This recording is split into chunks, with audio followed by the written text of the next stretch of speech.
संचालन कर रही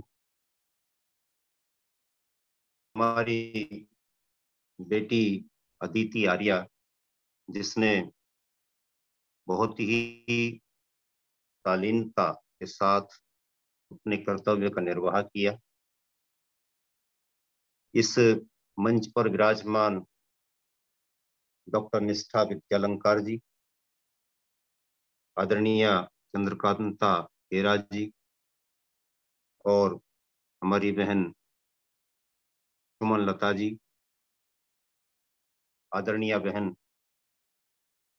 दया आर्या जी। इसके अतिरिक्त भारत को समझो अभियान के हमारे राष्ट्रीय उपाध्यक्ष आदरणीय डॉक्टर वेद प्रकाश शर्मा जी, हमारे राष्ट्रीय सचिव आदरणीय आर्य पुरुषोत्तम मुनि जी, हमारे राष्ट्रीय महासचिव आदरणीय डॉक्टर व्यासनंदन शास्त्री जी, उमेश पवार जी, आदर और सम्मान के योग्य अनिल नरुल्ला जी और मंच पर विराजमान सभी दिव्य आत्माओं। सभी के नाम लेने में थोड़ा समय लग जाता है, इसलिए क्षमा चाहता हूँ। बहुत ही सुंदर कार्यक्रम, जैसा आयोजन हम चाह रहे थे वैसा हुआ। बहुत ही उत्कृष्टता के साथ अपनी प्रस्तुति सबने दी है और अपनी उपस्थिति से यह एहसास कराया है कि भारत की नारी शक्ति सजग भी है, सावधान भी है और कर्तव्यों के प्रति समर्पित भी है। माना कि बहुत सारी कमियां समाज में इस समय आ चुकी हैं, आ रही हैं, लेकिन जब जागरूकता बढ़ती है और इस तरीके से नारी शक्ति सामने आकर का नेतृत्व की कमान संभालती है, निश्चित रूप से अच्छे परिणाम आते हैं। बहनों ने विदुषी महिलाओं के नामों को भी यहाँ पर उच्चरित किया है, क्रांतिकारी महिलाओं के नामों को भी उच्चरित किया है। बहुत संक्षेप में 2-4 मिनट में मैं अपनी बात को रखने का प्रयास कर रहा हूँ। आज हमारी पन्ना धाय जी की जन्म दिवस है और आज ही के दिन कर्णावती के साथ में 13,000 महिलाओं ने अपना बलिदान दिया था। वह भी दिन आज के दिन ही पड़ता है। इतिहास की एक महत्वपूर्ण घटना है, इसलिए उनको भी हम नमन करते हैं।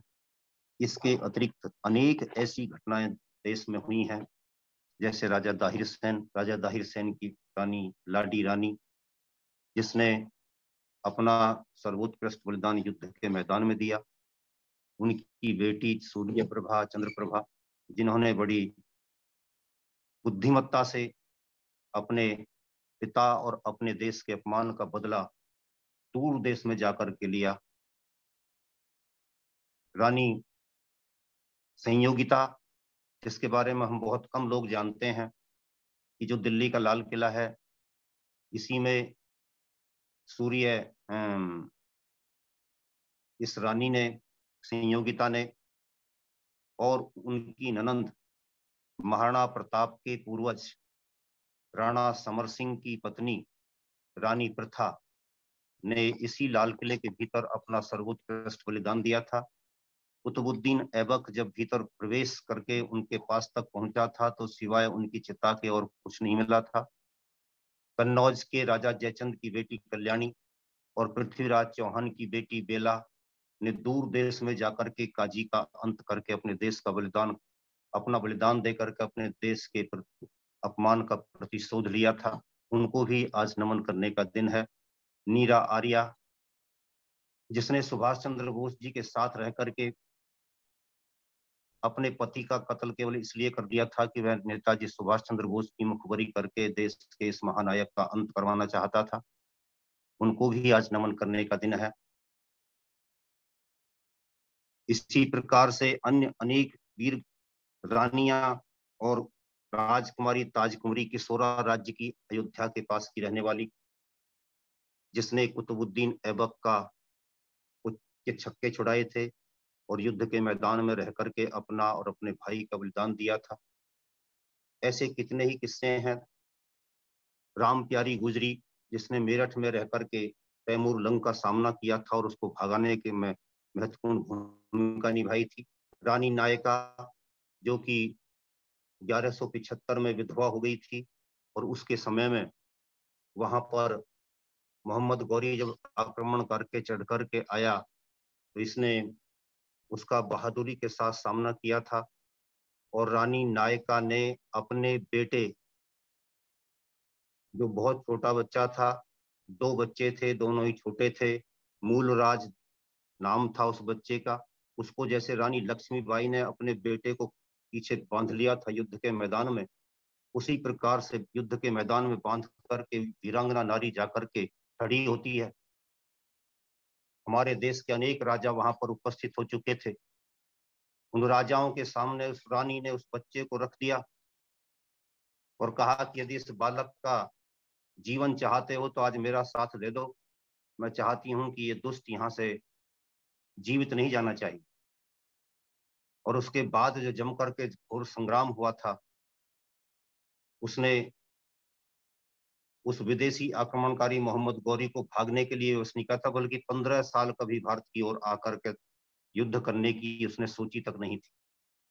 तो ऐसे अनेक किस्से इस देश के इतिहास में छुपे पड़े हैं जो हमें बताते हैं कि किस प्रकार से यहाँ पर रानी पद्मिनियों ने अनेक बार जौहर रचाए हैं, किस प्रकार से अनेक वीरांगनाओं ने युद्ध के मैदान में जाकर के पति के साथ, भाई के साथ, पिता के साथ, पति के साथ युद्ध किए हैं और देश धर्म व संस्कृति की रक्षा के लिए अपना सर्वोत्कृष्ट बलिदान दिया है। आज हम उन सभी को यहाँ पर स्मरण कर रहे हैं। ये आज का मंच इसीलिए हमने नारी शक्ति को दिया था। मैं आदरणीय लखनलाल आर्य जी का विशेष रूप से इसके लिए धन्यवाद ज्ञापित करता हूं कि उन्होंने कार्यक्रम को उसी उच्चता से, भव्यता से संपन्न कराया जैसी हम अपेक्षा कर रहे थे। आगे भी हम करते रहेंगे इसी प्रकार के कार्यक्रम। बहन सुमनलता जी के लिए मैं विशेष रूप से कहना चाहूंगा कि महात्मा गांधी ने कहा था कि जब मैं पहली बार कोर्ट में गया था तो कोर्ट में जाने के बाद में जब मैंने बोलना शुरू किया तो मुझे लगा कि सारा हॉल हिल रहा है और शायद मैं बोल नहीं पाऊंगा। बेटी अदिति ने साथ ही अपनी दादी की भी परीक्षा ले ली, उसने कहा मैं इतना भी नहीं बोल पाऊंगी। खैर, उन्होंने बहुत सुंदर प्रस्तुति दी है। और देखिए, दूसरी बात यह है, एक और संदेश मैं देना चाहता हूँ। ज्ञानी जैल सिंह अपने बारे में बता रहे थे कि मैंने बोलना कैसे सीखा था। उनके गुरुजी ने उनको बताया कि तुम गोभी के खेत में जाकर के ये सोच लो कि सारे लोग बैठे हैं सामने, तुम उनके सामने बोलना शुरू कर दो। गोभी के खेत में जाकर के उन्होंने कहा कि मैंने जाकर के बोलना आरंभ किया और फिर जब मेरा वहां पर जो भय था, डर था, वो सब निकल गया तो मैंने कहा जी अब तो उनके सामने तो खूब बोल लेता हूँ।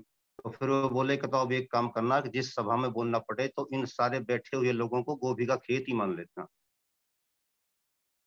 तुझको बोलना आ जाएगा। और फिर वो देखिए देश का राष्ट्रपति बना। तो हमारी बहन ने आज इतना प्रयास किया है, बहुत सुंदर लगा और बहुत बेहतरीन था। बड़ी अच्छी प्रस्तुति थी, बड़ी अच्छी चीजों को लेकर के आई, बहुत बेहतरीन प्रस्तुति दी। ऐसे ही हम चाहते हैं, क्योंकि हमारा घर का मंच, अपना मंच है, इस मंच का सदुपयोग हम अपनी प्रतिभा को निखारने में करें तो इससे बेहतर कोई बात नहीं हो सकती। अब अगर चाहें तो मैं आज की एक पंक्ति बोल दूं कुछ। अरे स्वागत स्वागत है, रुको हम उसको अलग से